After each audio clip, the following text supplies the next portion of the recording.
Somos estudiantes de la Universidad de Sonsonate y ahora hablaremos de proyectos de experimentaciones factoriales de la cátedra Métodos Probabilísticos, dada por el catedrático ingeniero Ricardo Vizcarra.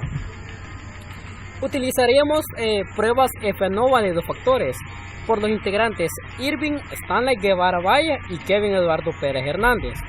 A ver, nosotros hemos realizado una pequeña logística e interacción dentro de una zona industrial en Acajutla y dejamos el siguiente enunciado: que el supervisor de operaciones y logística de una terminal de contenedores vacíos está interesado en investigar qué máquina portacontenedores podría tener un mayor desempeño a la hora de cargar contenedores a nivel del piso en camiones para trasladarlos hacia el muelle de Acajutla y luego embarcarlos. Se estudiarán 3 diferentes máquinas: la máquina A1, máquina A2 y máquina A3, y se tomará en cuenta la experiencia de 3 operadores de dicha empresa: el operador B1, operador B2 y operador B3. Para cada máquina se tomará una muestra aleatoria de tres operaciones de carga de contenedores desde el nivel del piso hasta la plataforma del camión. Ahora bien, si pudimos observar en este pequeño enunciado que nosotros dijimos A1 y B1.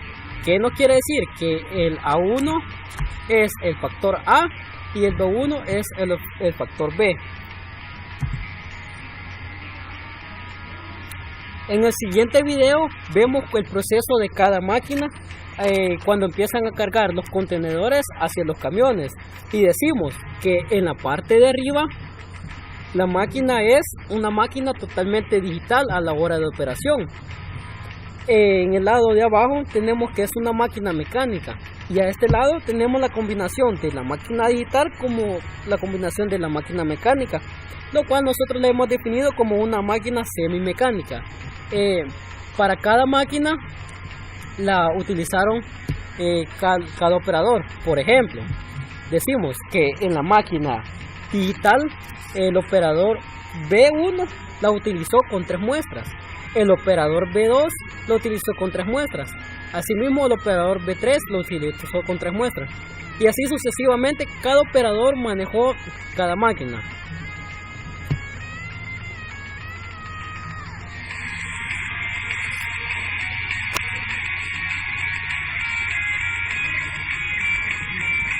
Como era de esperar, cada máquina, cada máquina no terminó iguales a la hora de cargar los contenedores. ¿Por qué?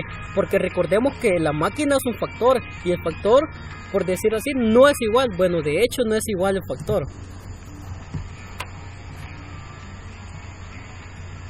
Los datos los registramos en la siguiente tabla, que sería la tabla de datos de los tiempos, en donde definimos en la parte superior las máquinas, los tipos de máquinas.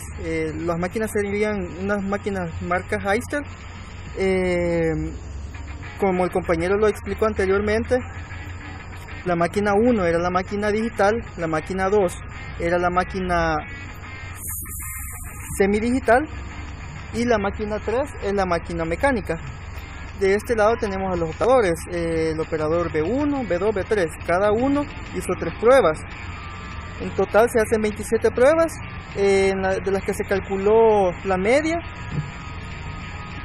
de cada operador, la media de cada máquina, y luego se calculó la media de las medias. Como paso 1 establecimos la hipótesis nula. Esto lo hicimos de la siguiente manera.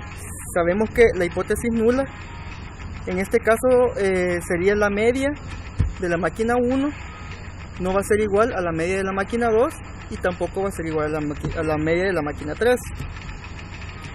En el paso 2 establecimos la hipótesis alternativa. En este caso, la hipótesis alternativa es que la media de la máquina 1 no va a ser igual a la media de la máquina 2 y no va a ser igual tampoco a la media de la máquina 3. En el paso 3 establecimos el nivel de significación, en donde tomamos en cuenta que alfas lo definimos como el 5%, que sería nuestro nivel de confianza, y beta lo dejamos con el 95%, que sería 0.05 y 0.95 respectivamente. Como paso 4, establecimos el tamaño de la muestra. Lo hicimos con la siguiente fórmula, que es n es igual a r por c por n', donde n es el tamaño de la muestra, r es el número de las celdas por cada columna, c es el número de celdas por cada fila y n' es el número de pruebas dentro de cada celda, o también llamadas réplicas. Acá hicimos los cálculos. N va a ser igual a 3, que es R, por 3, que es C, por 3, que es N'. Nos dio un total de 27 pruebas. Bueno, como paso 5, el nombre de la prueba. Y esta es una prueba F para el modelo de diseño factorial de dos factores. Entonces la fórmula va a ser F igual a MSFA sobre MSE, F igual a MSFB sobre MSE y F igual a MSA sobre MSB. ¿Pero qué significa cada MS? Bueno, cada MS significa cuadrados de medio. Y cuando decimos MSFA, entonces sería los cuadrados medios de la variación del factor A y asimismo los cuadrados medios de la variación del factor B. Y MSE, entonces va a ser la variación aleatoria de cada uno. Tengamos en cuenta que todas tienen algo en común, que es MSB. Entonces, vamos a ver en los siguientes cómo se desarrolla esto. Para nosotros tener una herramienta donde refutar o probar lo que es las medias, entonces tenemos los valores críticos, lo cual lo calculamos por FU, que dice que FU va a ser igual a R menos 1 con el contraparte de RC de N' menos 1. Esto va a ser FU para el factor A. Luego tenemos FU para el factor B y sucesivamente lo mismo. Y luego tenemos FU para el factor A contra el factor B. Este cambia un poco, lo cual dice que R menos 1 factor de C menos 1 contra RC factor de N menos 1. Y bueno, según tabla, lo que nos dio FU 2,8 para FA, un valor de 3.55, para FUB 3.55 y para FUBA 2.95. Para las operaciones, como mencionábamos anteriormente, el F solamente tiene diferencia la parte superior, que sería el MSFA o el MS. Entonces, para el MSFA tenemos SSFA, que se calcula por la sumatoria de XY al cuadrado sobre C entre N, menos el gran total del cuadrado entre RC menos N. Y abajo para MSE es SSE, que se calcula por la triple sumatoria de X al cuadrado de IJK menos la doble sumatoria de X al cuadrado de IJ sobre N'. Y así sucesivamente para el factor B. Lo único que cambia es donde dice SSFB, que aquí nada más sería la sumatoria de X al cuadrado menos sobre R entre N', menos el gran total al cuadrado entre RCN'. Ahora bien, si nosotros vemos algo aquí en el factor B, dice J, mientras que en el factor A decía I.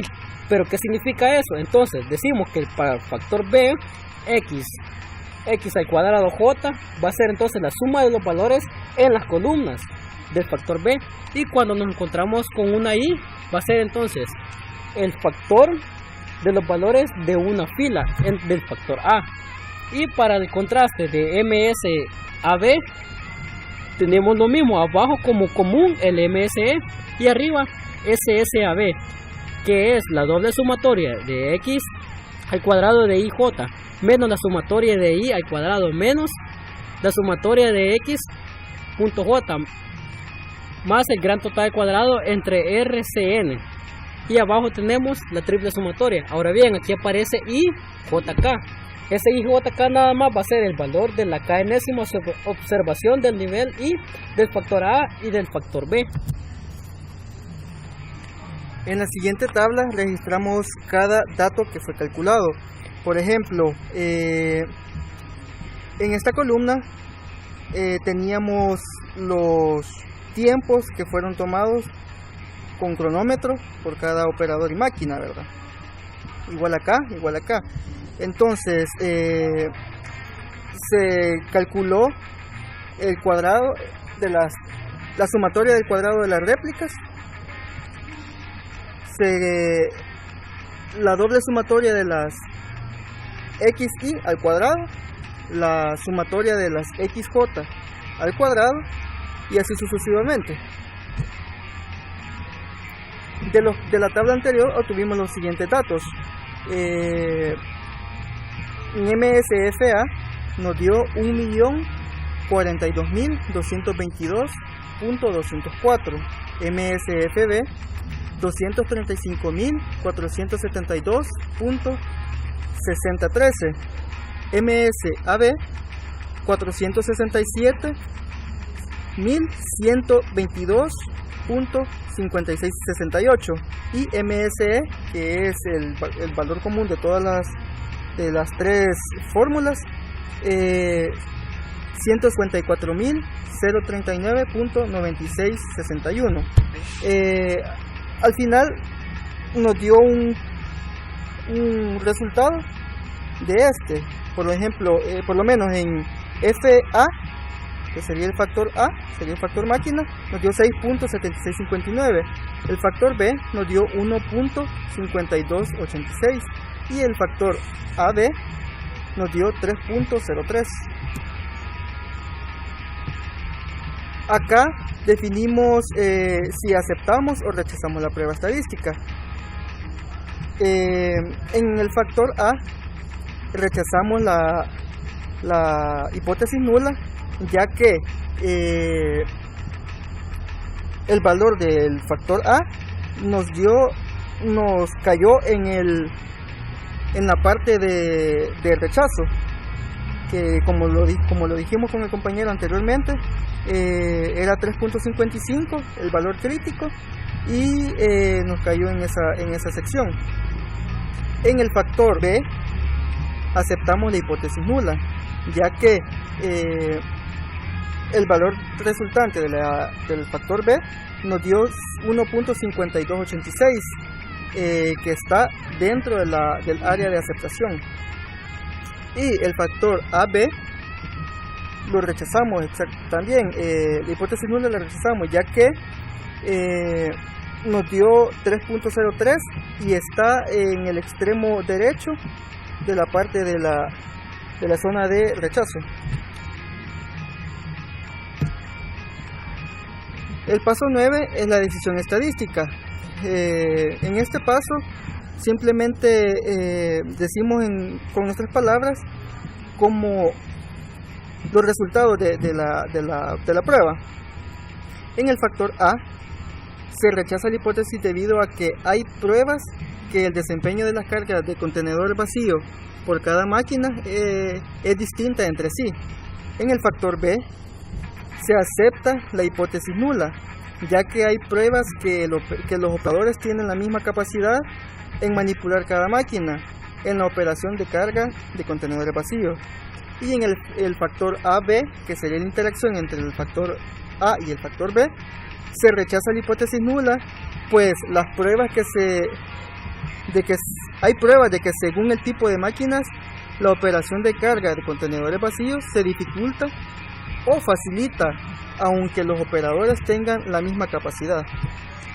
Bueno, y para ir terminando tenemos un gráfico de interacción dada en contraste el factor A contra el factor B, y decimos, vamos a ver, en la máquina A1 del operador 1 hizo el menor tiempo de todos, pero recordemos que la máquina A1 es la máquina totalmente digital, pero que el operador B3 hizo el mayor tiempo en cargar el contenedor hacia lo que sería el cabezal móvil.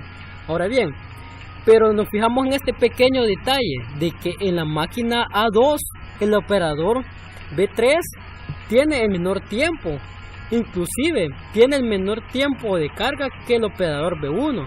Entonces, como conclusión, digamos que no importa qué tan hábil sea el operador en ejecutar cada máquina, si la máquina le va a ayudar en hacer más trabajoso o menos dificultoso el trabajo de la carga de contenedores. Y decimos entonces que la máquina A1 se toma menos tiempo en la carga de contenedores vacíos, pero se observa diferencia debido a la capacidad de operaciones de cada operador.